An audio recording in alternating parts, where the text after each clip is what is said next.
I'm Joe Weider. I am known as Trainer of the Champion since 1936. In this video, I've had one of my champions tell you exactly how to build your body. They're telling you exactly the methods and the techniques that they use to build their body, because I want you to learn from them and put methods of the champions to work for you, because I want you to succeed. Listen to them, study this tape, apply the methods, and stick to it and be consistent. You will succeed. Go for it.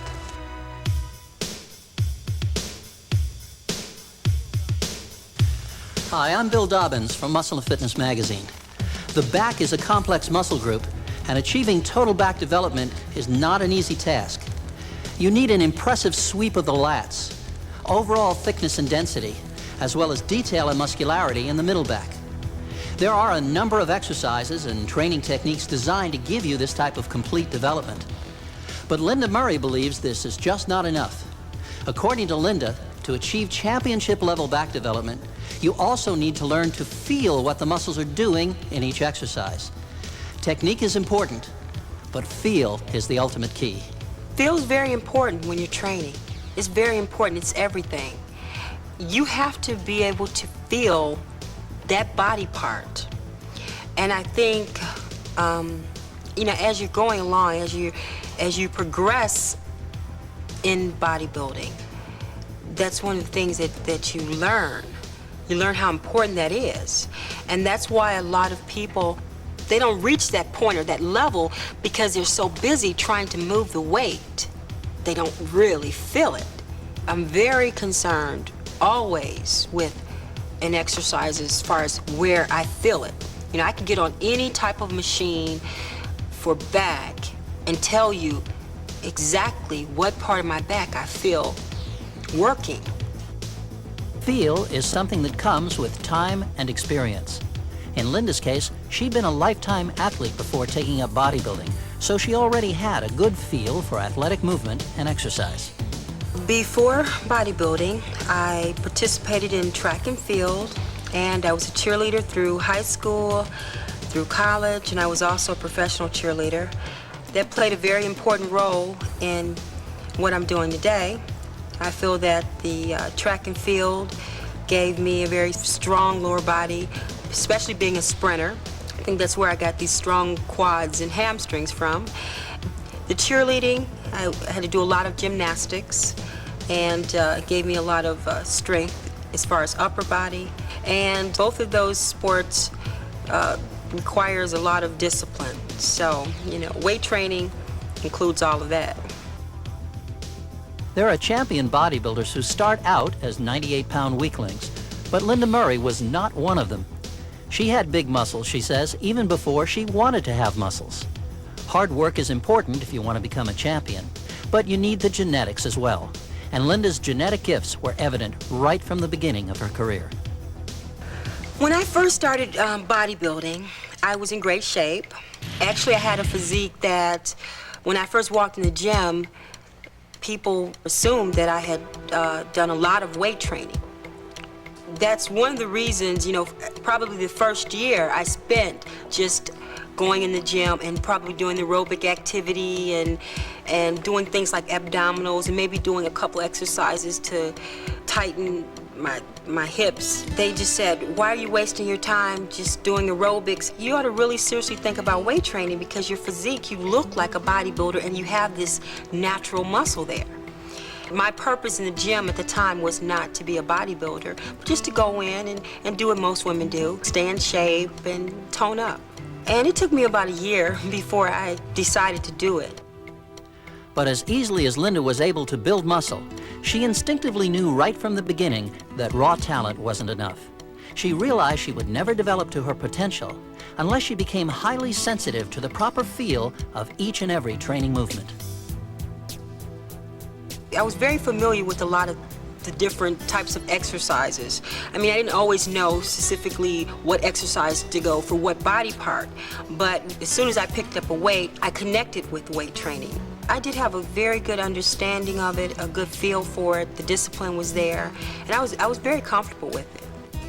And in addition to feel, a well-designed training program. the right training split, the proper choice of exercises, correct execution of all the movements, and reliance on all the Weider intensity training principles. Continuous tension, peak contraction, and a full range of motion. If you want to make progress, you have to use the Weider principles. To avoid overtraining, Lenda trains on a 3-day on, 1-day off workout schedule.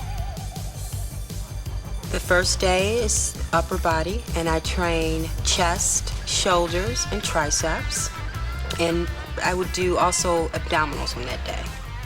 The second day, I train my legs, and I do my quadriceps and my hamstrings together. And the third day would be back and biceps.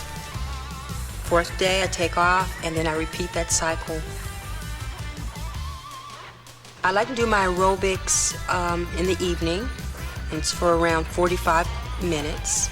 And that's usually bike or Stairmaster. And sometimes I like to mix it up to have a variety. And make sure that I don't do my calves on the same day that I train legs. Calves would fall on my back day. Abdominals, chest day.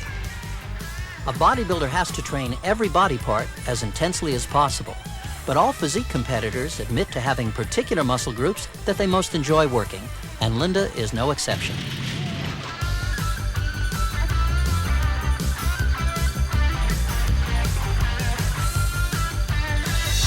Only hard work will do it.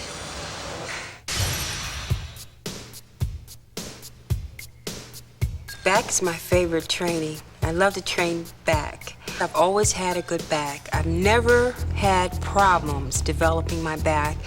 All the things that a professional bodybuilder tells an amateur about back training, I instinctively knew.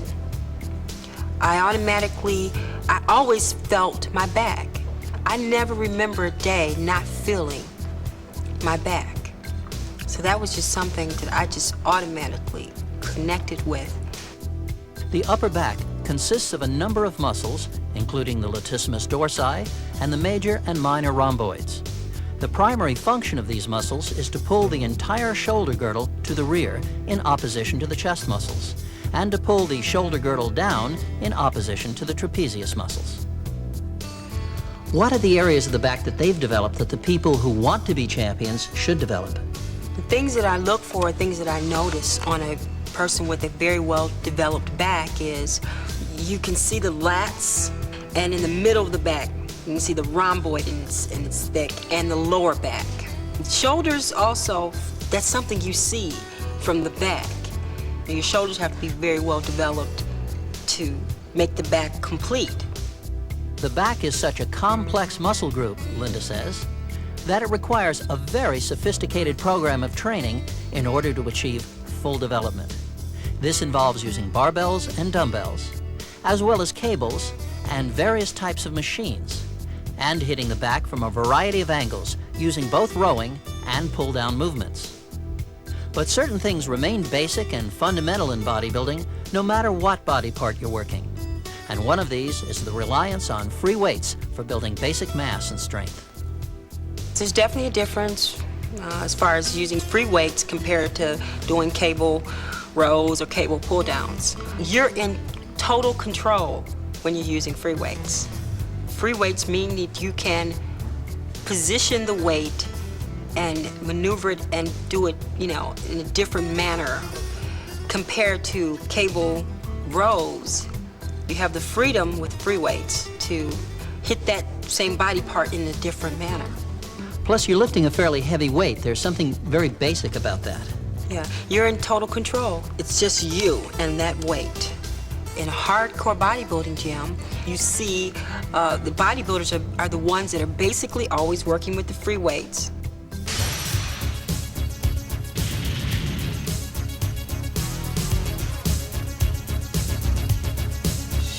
The mass building exercises are the most exhausting.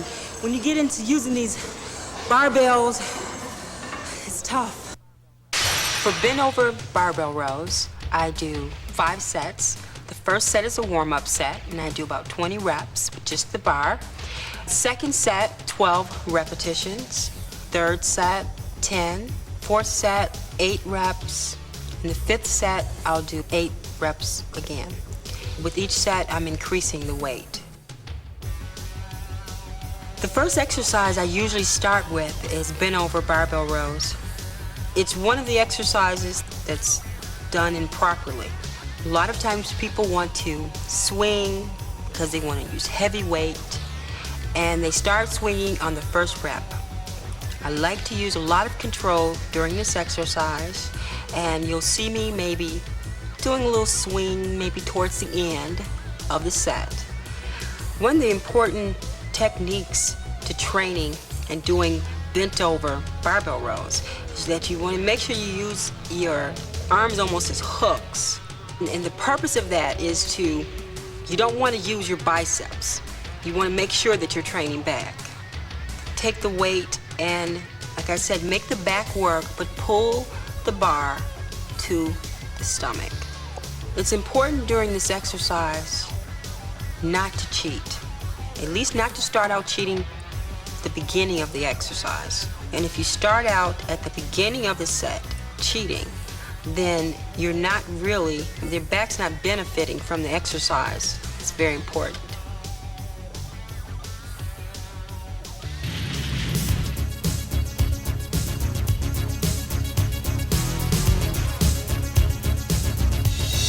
One-arm dumbbell rows are a must in your training program.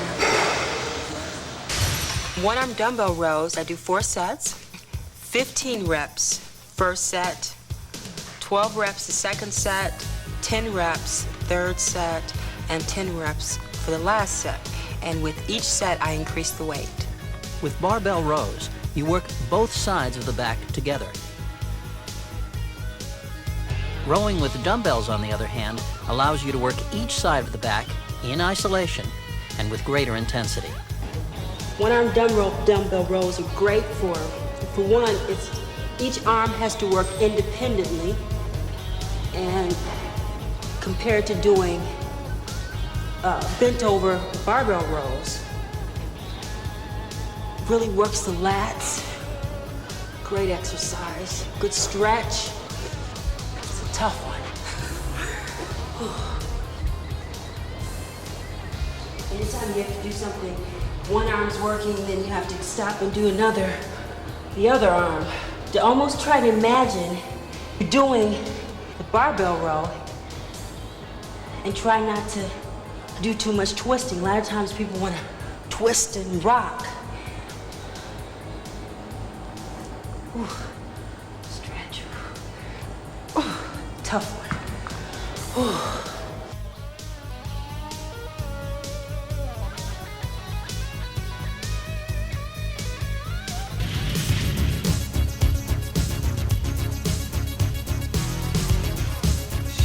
When you train back, make sure you're using your back. Close grip pull downs and wide grip pull downs. I do 4 sets, each exercise. First set, 12 reps. Second set, 12 reps. Third set, 10 reps. And 10 reps for the last set. Each set, I increase the weight. All exercises for the upper back can be divided into 2 categories. Pulled back exercises, in which the shoulders are pulled together to the rear, that is, rowing movements, and pulled down exercises, in which the entire shoulder girdle is pulled downward. When you're doing pull downs, what kind of bar you use, what kind of grip, and whether you pull down to the chest or behind the neck, all give a different feel to the movement and affect which specific areas of the back are worked. Pull downs are basically it's a chin up, except the difference is, first of all, chin ups are a lot harder and you're pulling your own weight, and here you're working with a cable and where you can change the grip. It's just more control. I do 2 types of pull downs, a close grip and a wide grip. Wide grip gives you a wider back, more width to the back, and close grip works more of the inner back, your rhomboid. Pull-downs are not a difficult exercise to master, but as Linda often points out in her seminars around the country, there is a basic technique to master, And when you do pull downs incorrectly, you can't expect to see the kind of results you're training for. Here's the incorrect way. I see this all the time. Actual rocking here. And actually, I feel like I can do this all day, you know. Here, I want to keep the back up, straight, upper body, and then pull the weight in, squeeze the back, stretch. This is a lot harder here. I mean, if you're in this position here and you want to pull the weight, again, here, pull it to the back, you know. So you can be in a different position. You don't have to necessarily always be upright. The key is to make sure that you, whatever position you're in, if you're here, you make sure you pull the weight to the back and not using the lower back and the legs to pull the weight.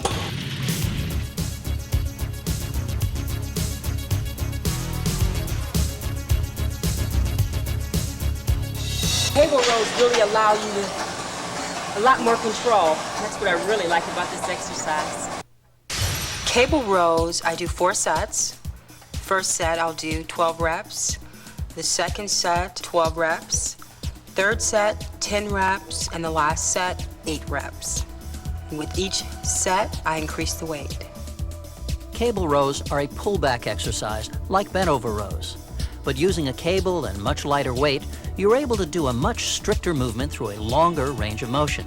This is why cable rows are considered a shaping and separation exercise rather than a mass-building movement. What do you concentrate on when you're doing seated cable rows?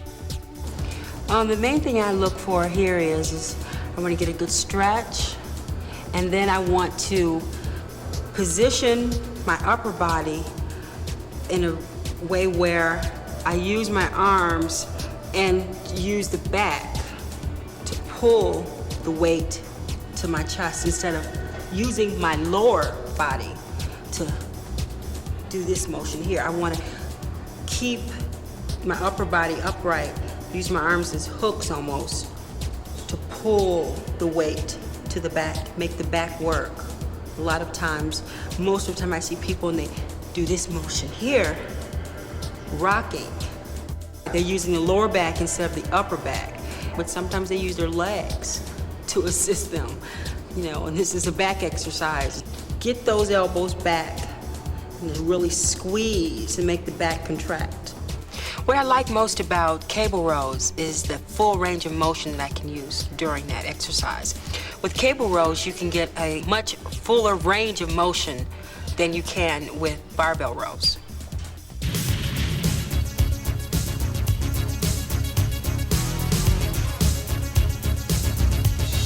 One thing that people don't realize is that bodybuilding takes a lot of technique and skill, just like any other sport.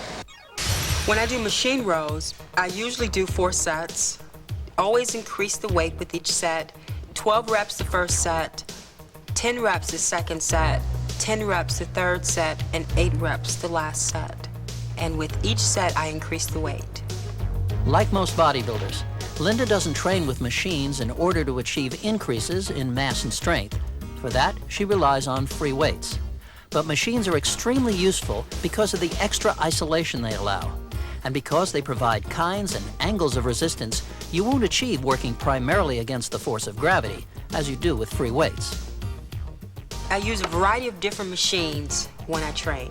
And the reason for that is the different angles that each machine has. For example, you have a machine here pulling straight at this angle, or one with a grip that's at this level here.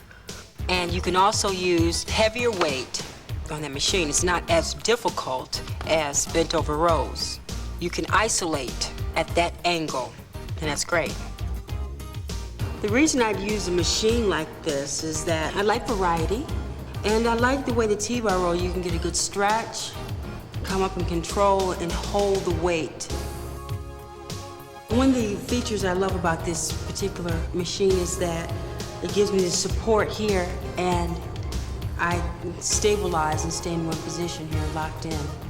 Get a good stretch and up, squeeze and contract. I have to worry about any rocking or cheating. It's kind of hard to cheat on this exercise. What I like about this machine also is that it has 2 different grips, and you can take 2 different positions. So it's definitely a change from the free weights. Free weights, cables, machines. Each type of equipment affects the muscles differently. Each has a different feel, and each has its proper place in a complete program of bodybuilding training. Usually first you'll work with something that's a free weight, your first 2 exercises, and then usually your last exercises you'll go to a rowing machine or a T-bar row. But it does not take as much concentration as it does working with free weights. You can get a different range of motion with the machine compared to with the free weight.